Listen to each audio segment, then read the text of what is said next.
Hey everyone, welcome back to my channel. So in today's video, I'm going to be sharing with you something I'm very passionate about, and that is teaching my son about finances, about money management, understanding the value of money, why it's important, and let's face it, as parents, we understand and know that this isn't taught in school. So it's our duty as parents to teach our children and give them the best start in life when it comes to finances. So stick around to the end because I'm going to share some really simple steps that you can apply to go on and teach your children all about money.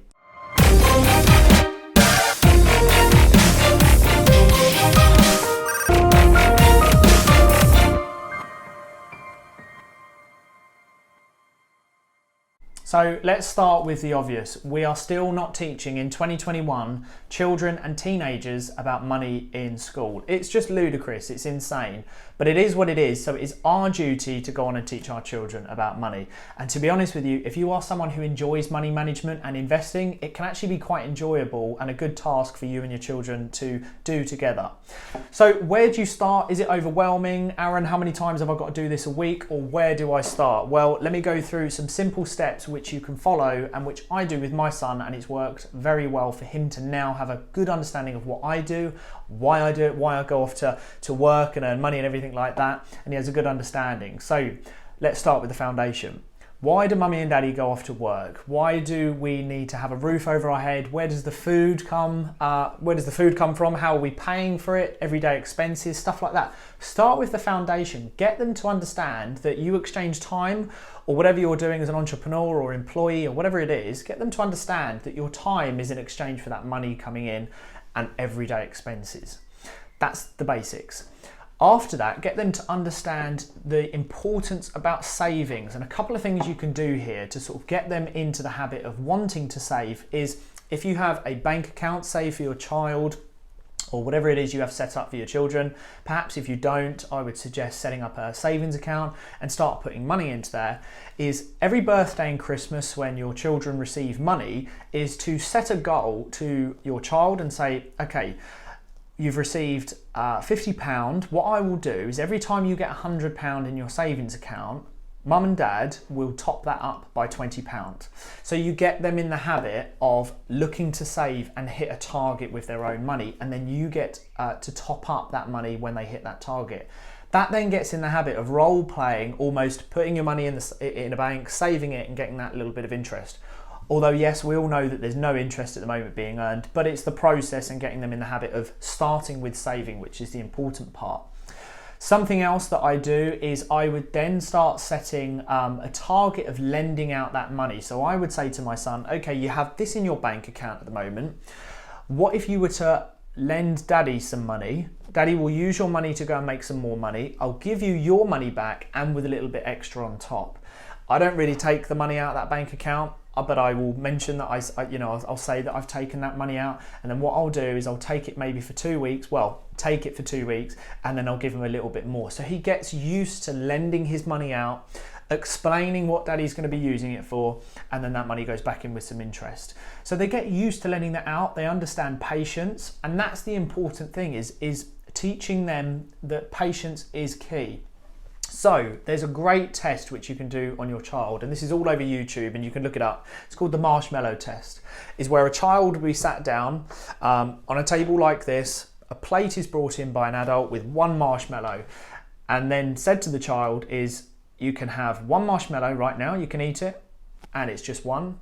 Or if you wait 15 to 20 minutes, I will come back into the room and I'll give you 2 marshmallows. And then the adult leaves the room and the child is left there with this one marshmallow on the plate. And some children, they pick it up, they sniff it, they sort of put it half in their mouth. And some children end up eating it because they can't wait. Some other children will wait that 15-20 minutes and then the second marshmallow is brought in and they've now gained 2 marshmallows. So that's going through this real nice role play of those who are able to wait and being able to teach your child to wait, knowing that you're going to get more in return. And that is very much like compound interest. You know, you lend your money out, you wait a certain period of time and then you get more back.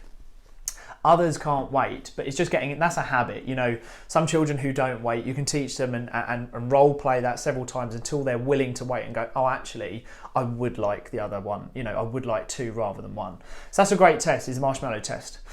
Something else you want to do is if you as parents have ever had financial difficulty in the past, or you've ever gone through struggle, is to avoid mentioning that. You don't want to get in bad habits of reminding or teaching your children that you as the parent were in financial difficulty because of too much spending, because of too much debt. You don't want them to recognize debt and financial difficulty as something that everyone goes through. So if you have previously had issues with finances or anything like that, don't mention it, just keep that under the carpet and just look for positivity when it comes to money management and teach them things that you're doing now. So that is something that is very important, that you avoid any of your previous and past financial difficulties. Another important point to teach your children very, very early is not wanting, not needing, but rather deserving. So reward for doing something. So you don't want to hear a child say, I want this, I need this and stuff. We want to squash these habits because they can lead into bad problems later in life and end up in financial difficulty. We want a child to understand deserving something in exchange for either time, a service, something like that. So you've earned that reward, you've deserved it, and that's where we need to change the wording. You don't need, you don't want, you should deserve. So if a child came to you and said, can I have £5, £10, or a teenager said, can I have £10 to go out? Perhaps hold back from just going, yeah, there you go. Actually turn around and say, okay, what have you done to deserve the £10? And then make them work for it. Is there something, can they do some gardening? Can they do some cleaning? What can they do within the household or a chore of some sort so they earn that money? And it's the same for younger kids. Get them to earn their money so they don't expect, they know they need to work for it. And then that will spark this it will spark this sort of fire inside in order to do more, because if I do more, in return I get more money. And these are the foundations that we should be teaching. So not want, not need, but deserve. And now what I'm going to show you next is a very good, simple, I suppose, process which can be done. It can be quite fun as well to see where your child is at mentally with finances and where they would put their money spread if you gave them £100. So stick around and I'm just going to show you a very simple method which you can do. It can be quite fun to see where your child is and how they would spread £100. So here I have the 4 jar test. So I've got 4 cups, but do it with jars, whatever you can use. And have savings, investments, fun and sharing. So like giving back, charity, whatever it might be. If you take £100, say to your child, okay, we have 4 jars, 4 cups. If you had £100 right now, how would you spread your money? So what I'm going to show you is this is a really good way of understanding where your child is mentally after going through the foundation work. I wouldn't bother doing this if, just randomly and saying to a child, look, where would you put £100? I've taught you nothing about money. Go through the foundational work, start them up with their savings, do everything that I said before, and then open this test up and give them £100. And it's very interesting because one, it's engaging, they can get involved, they can actually touch the money, which, for some kids is quite exciting, touching £100. Perhaps for others it's not.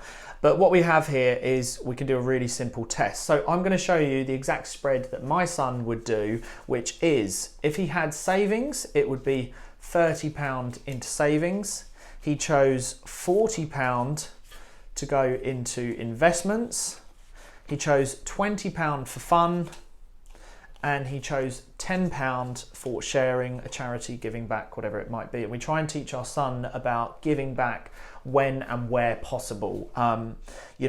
Sort out your own finances first before, if you're not cash flowing and you haven't got your own finances sorted, you can't help anyone else. That's the most important thing here. So that's his spread, which is really good. Now that spread is based on me doing, sort of teaching him finances maybe twice every week, where we sit down and we go through his money. We teach him about his saving. Again, I do the whole method of saying, could I borrow some money for 2 weeks and I'll give you a little bit back, and setting those deadlines of when it's his birthday. If he saved, if he got £100 in cash from family and friends, if he was to put another £50 in his savings account, which would bring him up to another £100, that mum and dad would give him an extra £20, rather than going, I want the new Nintendo game, I want my new trainers, I want a new skateboard, stuff like that. He's actually paying himself first. So the earlier we can do this, I promise you, it will set them in such a good financial position. Another simple test which I'm about to show you, or not a test, but another process, a method that you can go through, is counting change. So let me explain how I go through with my son about counting change, how that can help with maths, and then again, understanding further the value of money. So here we have the famous jar, which I use every year, and I save up all my coins and I cash in at the end of the year. And I've got another video which I'll include up here, which you can go watch, where I reveal how much I saved last year, and I'll do exactly the same this year of what I've saved in change. So again, pennies, coins, silvers, whatever it might be, it's all money, and it should all go into the pot at the end of the year. Always pay yourself first. So this is something great to get involved with your child, is getting them to count either their own change, or perhaps if you're like me and you save change every single year and change it up at the end of, in December. I always sit down with my son and I say to him, do you want to go through and we'll count, the 50p's and the pounds, and we'll see what we've got. I might do it maybe once a month so that there's a bit of a difference in the counting. And it's very simple. Just go through on an open table, sit them down, empty all the coins, get them to split it down into 50p's, 10p's, 5p's, 20s, split it all down and stack them up into pounds. I always round it up to pounds if you can. And then get them to count that and understand it, and possibly even offer an incentive, saying at the end of the year, if we do this and we count it and you're able to hit, say, a target with your own savings, what I'll do is we will give you some of the cash at the end of the year, and that can go into your bank. But get them to be interactive and count, the 50s, the pounds, the 20p's and everything else, because doing something as simple as counting change and then putting it into a jar, starting their own jar, for example, every time that they go and spend a note, a £5, a £10, whatever it is, of their own money at the shop, and they get change back, head on home, get their jar out, or your jar out if you were the one spending the money, count it, pop it in the jar, and then remind them at the end of the year, if you continue with this process, you'll top up their savings with X amount, whatever you do. It can be really simple and it can be really fun to get involved teaching your children about money, but I think it is so important we take it upon ourselves to teach our children about money. And look, I'd love to know what you do in regards to teaching your kids about money. Do leave me a comment below. Share this video if you think other parents would benefit from some of these simple steps, as the 4 jars or the 4 glasses with savings, investments, fun and sharing. And do hit the like button, do subscribe, and until the next video, thank you for watching. I'll speak to all of you very soon.